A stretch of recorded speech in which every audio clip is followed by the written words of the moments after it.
नमस्कार. मी भाऊ तोरसेकर. तुम्ही बघत आहात प्रतिपक्ष. मित्रांनो, आता हळूहळू सामान्य माणसाने काही बातम्यांकडे दुर्लक्ष करायला सुरुवात केलेली आहे. कारण त्या बातम्या नाहीये, त्या बातम्याच नाहीये. हा, एक गोष्ट असते, अशा बातम्यांमध्ये किंवा अशा माहितीमध्ये ज्यांना आपला मतलब आहे, स्वार्थ आहे असं वाटतं, असे लोक त्या बातम्या अगत्याने बघत असतात, नव्हे त्या बातम्यांचा पाठलाग करत असतात. आणि तो वर्ग वगळता अशा बातम्या लोक बघत नाही. आणि त्यापैकी एक महत्वाची बातमी म्हणजे एकनाथ शिंदे यांच्याकडे असलेली अधिकृत शिवसेना आणि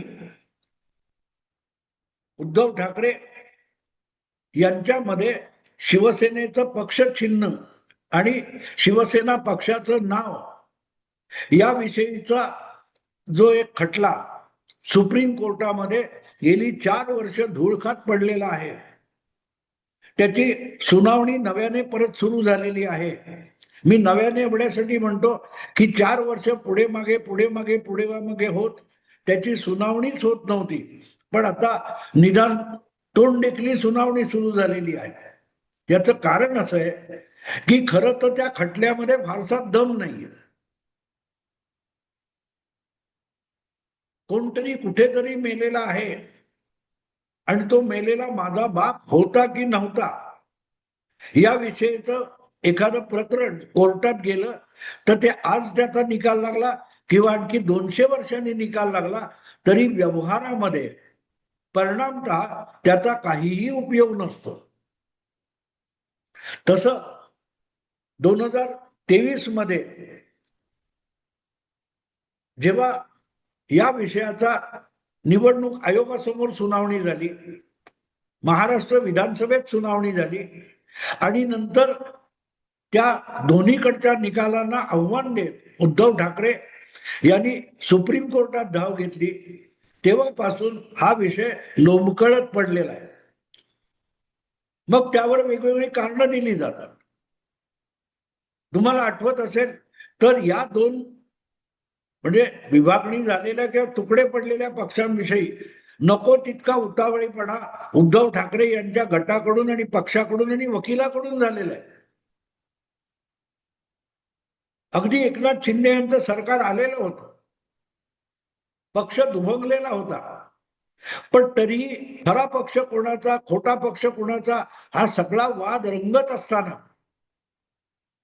आपल्यावर अखंड शिवसेना नव्हे तर एक गट असं लेबल लावून घेण्याची घाई उद्धव ठाकरेंकडून झालेली होती. काही गरज नव्हती त्याची, काहीही गरज नव्हती. पण म्हणतात ना, उतावळा नवरा आणि गुडघ्याला वाशिंग. उद्धव ठाकरे गटाकडून ते झालं. एकनाथ शिंदे यांनी वेगळी चूल मांडली होती, वेगळा तंबू थाटला होता, पण तरीही विषय लोंबकळत होता. तोपर्यंत अधिकृत शिवसेना कोणाची हा विषय वादाचा नव्हताच वादाचा, आणि तो वादाचा होण्याची गरज नव्हती. पण दरम्यान एक प्रकरण असं आलं की त्या करोना कालखंडामध्ये उद्धव ठाकरे यांच्याशी निष्ठावान राहिलेले रमेश लटके नावाचे अंधेरी पूर्वचे आमदार होते आणि त्यांचं करोना कालखंडात निधन झाल्यामुळे अंधेरी पूर्व विधानसभेची पोटनिवडणूक आलेली होती आणि त्या पोटनिवडणुकीमध्ये एकनाथ शिंदेचा गट आपला उमेदवार उभा करील ही जी मनात भीती होती, त्यामुळे उद्धव ठाकरे यांनी सगळ्यात पहिल्यांदा निवडणूक आयोगाकडे धाव घेतली ही निवडणुकीचं चिन्ह हे त्यांना मिळता कामा नये. आणि त्यामुळे निवडणूक आयोगाने जी कारवाई सुरू केली त्यामध्ये सगळ्यात पहिली कारवाई अशी होती की आत्ता निवडणूक आलेली, अंधेरी पूर्वची निवडणूक ही 1 महिन्यात 1.5 महिन्यांनी होऊ घातलेली आहे. तिथे कुठल्या तरी एका पक्षाला अधिकृत चिन्ह मिळालं पाहिजे आणि म्हणून उद्धव ठाकरे यांनी जी निवडणूक आयोगाकडे धाव घेतली तेव्हा यातल्या कुठल्याला पक्षाला अधिकृत शिवसेना म्हणायची आणि कोणाला निवडणूक चिन्ह धनुष्यबाण द्यायचं हा विषय सुरू झाला. तो सुरू केला उद्धव ठाकरेंनी केलाय हे विसरू नका. जर ती निवडणूक येते म्हणून आपल्याला चिन्ह असलं पाहिजे असा दावा करण्याची तेव्हा गरज नव्हती, एवढ्यासाठी की जर तुम्ही निवडणूक आयोग किंवा कोर्टाकडे किंवा कुठल्याही वादग्रस्त गोष्टीकडे गेला नसता तर रमेश लटके यांच्या पत्नीला जे उद्धव ठाकरे गटातून अंधेरी पूर्वची उमेदवारी देण्यात आली होती तिला पक्षाचं अधिकृत चिन्ह म्हणून धनुष्यबाण उद्धव ठाकरे देऊ शकले असते. कारण तोपर्यंत आपणच पक्ष आहोत असा कितीही दावा करत असले तरी चिन्हावरचा दावा एकनाथ शिंदे यांनी पुढे केलेला नव्हता. आणि म्हणून तो जो काही वाद होता तो वाद येण्याची गरज नव्हती. पण हे लोक निवडणूक आयोगाकडे गेले आणि त्यामुळे निवडणूक आयोगाने नोटीस काढून एकनाथ शिंदे गटाला बोलवलं आणि शेवटी दोघांनाही तात्पुरती व्यवस्था म्हणून दोन वेगवेगळी पक्षांची नावं घ्यायला भाग पडलं. त्यामध्ये उद्धव ठाकरे यांनी शिवसेना कंसात उद्धव बाळासाहेब ठाकरे असं नाव घेतलं तर एकनाथ शिंदे यांनी बाळासाहेबांची शिवसेना असं पक्षाचं नाव घेतलं. मग दोघांना वेगवेगळी चिन्ह देताना धनुष्यबाण हे चिन्ह गोठवण्यात आलं. दोघांपैकी कोणालाही हे चिन्ह वापरता येणार नाही असा निर्वाळा निवडणूक आयोगाने दिला आणि त्यामुळे आपल्या हाती धनुष्यबाण चिन्ह ऋतुजा लटके यांना देण्याचा असलेला अधिकार उद्धव ठाकरे यांनी आपल्या उतावळेपणातून गमावला. अन्यथा ती जागा मला वाटत नाही एकनाथ शिंदे लढवण्याच्या परिस्थितीत होते. त्यांच्याकडे ना उमेदवार होता ना तयारी होती, पक्षाकडे भक्कम आणि तयार सज्ज संघटना सुद्धा नव्हती.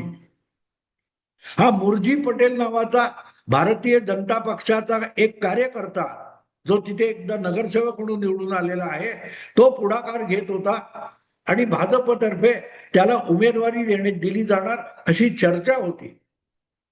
पण उद्धव ठाकरे निवडणूक आयोगात गेले आणि येणाऱ्या अंधेरी पूर्वच्या निवडणुकीसाठी आपल्याला पक्षाचं चिन्ह मिळालं पाहिजे हट्ट केला. तेव्हा दोन पक्ष वेगळे झाले आणि मग उद्धव ठाकरेंना मशाल चिन्ह देण्यात आलं तर एकनाथ शिंदे यांना दोन तलवार आणि ढाल जे माझ्या मते 1971 मधलं शिवसेनेसाठी पहिल्यांदा अधिकृत पक्ष म्हणून निवडणूक आयोगाने दिलेलं चिन्ह होतं. हे माझ्या लक्षात एवढ्यासाठी राहिलं. त्यावेळेला मराठी ब्लिट्स नावाचं एक साप्ताहिक होतं. विनायक भावे त्याचे संपादक होते आणि त्यांनी 71च्या निवडणुकीत शिवसेनेचा दारुण पराभव झाल्यानंतर शिवसेनेचं त्यावेळेचं जे अधिकृत पक्ष निवडणूक चिन्ह होतं दोन तलवारी अशा आणि ढाल असं जे चिन्ह होतं तेच एकनाथ शिंदेने मिळालं. पण 71 साली त्या चिन्हावर शिवसेनेने निवडणूक लढवली लोकसभेची आणि दारुण पराभव झाल्यानंतर ब्लिट्स मध्ये त्याचं एक व्यंगचित्र काढण्यात आलं होतं. बटाटा वडा आणि 2 मिरच्या अशी टिंगल उडवली गेली. ते चिन्ह एकनाथ शिंदे यांना निवडणूक आयोगाने दिलं आणि उद्धव ठाकरेंना मशाले चिन्ह देण्यात आलं आणि त्यावर अंधेरी पूर्वची पहिली निवडणूक झाली. पुढे ज्या काय सुनावण्या झाल्या विधानसभेत झाली, निवडणूक आयोगात झाली, सुप्रीम कोर्टात झाली आणि जो काय निवडणूक आयोगाने वेगवेगळे निकष वापरून निर्णय दिला त्यामध्ये एकनाथ शिंदे यांच्या पक्षाला अधिकृत शिवसेना खरीखुरी शिवसेना बाळासाहेबांनी स्थापन केलेली शिवसेना म्हणून मान्यता दिली आणि आपोआपच ढाल तलवार ही निशाणी बाद झाली आणि अधिकृत शिवसेना म्हणून एकनाथ शिंदे यांना धनुष्यबाण हे निवडणूक चिन्ह मिळून गेलं. उलट उद्धव ठाकरेंना मात्र आपल्या वडिलांची पक्षाचं चिन्ह गमवावं लागलं, पक्षाचं नाव गमवावं लागलं आणि त्यानंतर अजूनही उद्धव ठाकरे आपल्याला पक्ष मिळावा, चिन्ह मिळावं म्हणून संघर्ष करत राहिलेत. आणि त्यांच्या इशाऱ्यावर नाचणारे मीडियातले काही लोक रोजच्या रोज ते धनुष्यबाण एकनाथ शिंदेकडून काढून घेतात आणि उद्धव ठाकरेंना सोपवतात. जगातले सर्वात मोठे कायदे पंडित असीम सरोदे तर सकाळी उठले की धावत धावत पुण्याहून ठाण्याला येतात आणि एकनाथ शिंदेकडून धनुष्यबाण हिसकावून घेतात. तसेच पळत पळत पळत बांद्र्याला जातात, मातोश्रीवर पोहोचतात आणि उद्धव ठाकरे यांना धनुष्यबाण अर्पण करतात आणि परत पळत पळत रात्र होईपर्यंत पुण्याला जातात, झोपतात. दुसऱ्या दिवशी सकाळी उठले की तोच प्रयोग सुरू होतो, ठाण्यापर्यंत पळत येण्याचा. गंमत सोडून द्या, पण मुद्दा असा आहे की आज 4 वर्षांनंतर परिस्थिती काय. निवडणूक आयोगाने ज्यावेळेला हा निर्णय दिला आणि एकनाथ शिंदेना पक्षाचं अधिकृत नाव आणि निवडणूक चिन्ह धनुष्यबाण बहाल केलं, त्यानंतर आजपर्यंत किती घडामोडी होऊन गेल्यात. लोकसभा निवडणूक होऊन गेली आहे, विधानसभा निवडणूक होऊन गेली आहे आणि या दोनही महत्वाच्या निवडणुका, त्याखेरीज राज्यातल्या महापालिका, नगरपालिका, जिल्हा परिषदा अशा निवडणुका होऊन गेल्या. म्हणजे भारतीय लोकशाहीचे जे 3-4 स्तरावरचे प्रयोग असतात एखाद्या पक्षाच्या परीक्षेसाठी, त्यामध्ये या 3 निवडणुका महत्वाच्या असतात. स्थानिक स्वराज्य संस्था, लोकसभा आणि विधानसभा या 3ही निवडणुका होऊन गेलेल्या आहेत. आणि त्या 3ही निवडणुकांमध्ये एकनाथ शिंदे यांनी प्रत्येक निवडणूक ही धनुष्यबाण चिन्ह घेऊन लढवली, शिवसेना हे नाव घेऊन लढवली. याच्या उलट उद्धव ठाकरे यांना सतत मशाल चिन्ह घेऊन लढावं लागले आणि उबाठा शिवसेना म्हणून लढावं लागले. त्यामुळे एक प्रकारे आपली ओळख आणि आपलं चिन्ह हे उद्धव ठाकरेंनीच खरवडून खरवडून काढून पुसून टाकले. त्यामुळे आता सुप्रीम कोर्टामध्ये जी केस चालू आहे ती एक औपचारिकता होऊन राहिलेली आहे. सगळीकडे उद्धव ठाकरे यांच्या पक्षाचा उल्लेख आजकाल शिवसेना असा पण होत नाही, युबीटी किंवा उबाठा. उबाठाच्या पुढे अनेक जण शिवसेना असं पण म्हणत नाही. उद्धव ठाकरे किंवा त्यांचे प्रवक्ते, नेते वगैरे तर कोणीही त्यांच्या पक्षाचा उल्लेख शिवसेना म्हणून करत नाहीत, तो उबाठा म्हणून करतात किंवा इंग्रजीमध्ये युबीटी म्हणून करतात. आता यानंतर सुप्रीम कोर्टामध्ये जो विषय आहे तो पक्ष सोडून गेलेले जे 40 आमदार होते त्यांना अपात्र ठरवण्याचा आहे. तत्कालीन महाराष्ट्र विधानसभेचे सभापती राहुल नार्वेकर यांच्या समोर सुनावणी झाली, निवडणूक आयोगात सुनावणी झाली आणि त्यामध्ये ज्यांनी स्वेच्छेने पक्ष सोडला किंवा पक्ष शिस्त पाळली नाही, पक्षाचे आदेश पाळले नाहीत, ते आमदार व्हायला अपात्र असतात. ही उद्धव ठाकरे यांच्या वकिलाची किंवा कायदेशीर बाजू आहे आणि ती निवडणूक आयोगात चालली नाही किंवा विधानसभेच्या अध्यक्षांसमोर झालेल्या सुनावणीत सुद्धा चालली नाही. आणि त्यानंतर जर लोकसभा, विधानसभा आणि स्थानिक संस्थांच्या निवडणुका होऊन गेल्या असतील तर आता दोन्ही बाजूला 2 वेगळे पक्ष म्हणून जनमान्य झालेले आहेत, प्रस्थापित झालेले आहेत. उद्धव ठाकरे प्रत्येक ठिकाणी कार्यक्रम करताना अगत्याने आपली मशाल ही निशाणी मिरवत असतात. मग त्यांनी धनुष्यबाणाचा हव्यास धरायचं काय कारण आहे का? तर ते कारण समजून घेतलं पाहिजे. पहिली गोष्ट म्हणजे ज्या लोकांनी, ज्या 40 आमदारांनी उद्धव ठाकरे यांची साथ सोडली त्यांना अपात्र ठरवलं गेलं नाही, हा आक्षेप आहे. 10व्या परिशिष्टानुसार किंवा पक्षांतर विरोधी कायद्यानुसार या लोकांना अपात्र ठरवलं पाहिजे, हा उद्धव ठाकरे आणि त्यांच्या सहकार्यांचा आग्रह होता. पण त्याचा काही उपयोग आहे का आता? मित्रांनो, कोणीही आमदार, खासदार किंवा नगरसेवक असतो तेव्हा तो निवडून आलेल्या कार्यकाळापुरता असतो. 2019 मध्ये जी विधानसभेची निवडणूक झाली ती विधानसभा आता अस्तित्वात नाहीये. त्याचा कार्यकाळ हा ऑक्टोबर 2024 ला संपला. त्यामुळे त्या विधानसभेमध्ये जे आमदार होते हे कायदेशीररित्या आज आमदार नाहीत किंवा नाहीच आहेत, ती विधानसभाच नाहीये. त्यामुळे त्या विधानसभेमध्ये पक्षांतर झालं असेल, 10व्या परिशिष्टाचा भंग झाला असेल, तरी त्यावर आज कुठलाही निर्णय दिला तरी कोणीही अपात्र ठरू शकत नाही किंवा कोणीही पात्र ठरू शकत नाही. आणि म्हणूनच मी जे म्हणालो की कोणीतरी कोणाचा तरी मर्डर केलेला आहे आणि आज जर दोघेही जिवंत नसतील तर त्याला कायदेशीर भाषेमध्ये इनफ्रक्च्युअस म्हणतात. म्हणजे काय योग्य होतं काय अयोग्य होतं हे कोर्ट ठरवेल, पण आज व्यवहारतः त्याची अंमलबजावणी होऊ शकत नाही, कारण ती विधानसभा अस्तित्वात नाही. आणि त्यामुळे त्या विधानसभेत जे आमदार होते त्यांच्या पात्रता अपात्रतेचा आता निर्णय करता येऊन काय उपयोग नाही. हा, ते झालं ते चुकीचं होतं एवढं म्हणता येईल. यापुढे असं झालं तर असं वागणाऱ्याला माफी असता कामा नये, त्याला अपात्र ठरवावा लागेल किंवा त्याला पात्र ठरवावा लागेल. यासाठी हा निकाल वापरता येईल, पण उद्धव ठाकरे यांच्या पदरात त्यांच्या बाजूने निकाल लागला तरी काहीही पडण्याची शक्यता नाही.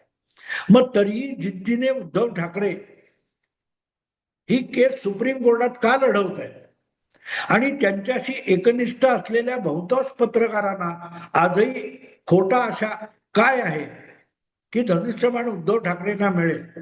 तर पहिली गोष्ट आहे की धनुष्यबाण उद्धव ठाकरेंना आता मिळण्याची शक्यता नाहीये. याचं कारण त्या चिन्हावर एकनाथ शिंदे यांनी लोकसभा, विधानसभा आणि स्थानिक संस्थांच्या निवडणुका लढवलेल्या आहेत आणि सामान्य मतदाराने एकनाथ शिंदे यांच्या पक्षाचं चिन्ह स्वीकारलेलं आहे. उलट उद्धव ठाकरे यांचं मशाल हे चिन्ह मतदाराने स्वीकारलेलं आहे आणि निवडणूक आयोग हा मतदाराच्या कलाने जात असतो. मतदाराचा झुकाव ज्या बाजूला आहे त्या बाजूनेच जातात. मला आठवतं 1971च्या निवडणुकीच्या वेळेला पक्षाचं जे निवडणूक चिन्ह होतं बैलजोडी हे बारगळलं, कारण ते दोन्ही काँग्रेसला मिळालं नव्हतं. इंदिराजींना गाय वासरू आणि संगणना काँग्रेसला चरखा चलाती महिला असं चिन्ह दिलेलं होतं. पण जेव्हा इंदिराजींनी मतदानातून बाजी मारली तेव्हा निवडणूक आयोगाने इंदिराजींचा पक्ष हा खरा काँग्रेस पक्ष मान्य केला आणि त्याला काँग्रेसची मूळ निशाणी जी बैलजोडी होती ती देऊ केली. पण इंदिराजींनी सांगितलं की ती निशाणी गोठवून टाका, आता याच्या पुढे गाय वासरू हीच माझी निशाणी असेल. मुद्दा असा आहे की मतदाराने जो कल दिलाय तो खरा पक्ष ठरतो. हा आजवरचा इतिहास आहे, पण तो ज्यांना स्वीकारायचा नाही ते लढत राहतील. पण त्याच्या पुढचा मुद्दा मित्रांनो असा आहे की मग उद्धव ठाकरेंच्या पदरात काय पडेल. तर मला असं दिसतं उद्धव ठाकरेंची एकच अपेक्षा आहे की काही करा पण एकनाथ शिंदेना धनुष्यबाण मिळता कामा नये. सुप्रीम कोर्टाने निदान त्यांना पात्र अपात्र बाकी काही ठरवा, पण धनुष्यबाण ही निशाणी गोठवून टाका. जर ती मला मिळणार नसेल तर एकनाथ शिंदेना पण देऊ नका. आपण मराठीत म्हणतो ना, तुला नाही मला नाही घाल कुत्र्याला.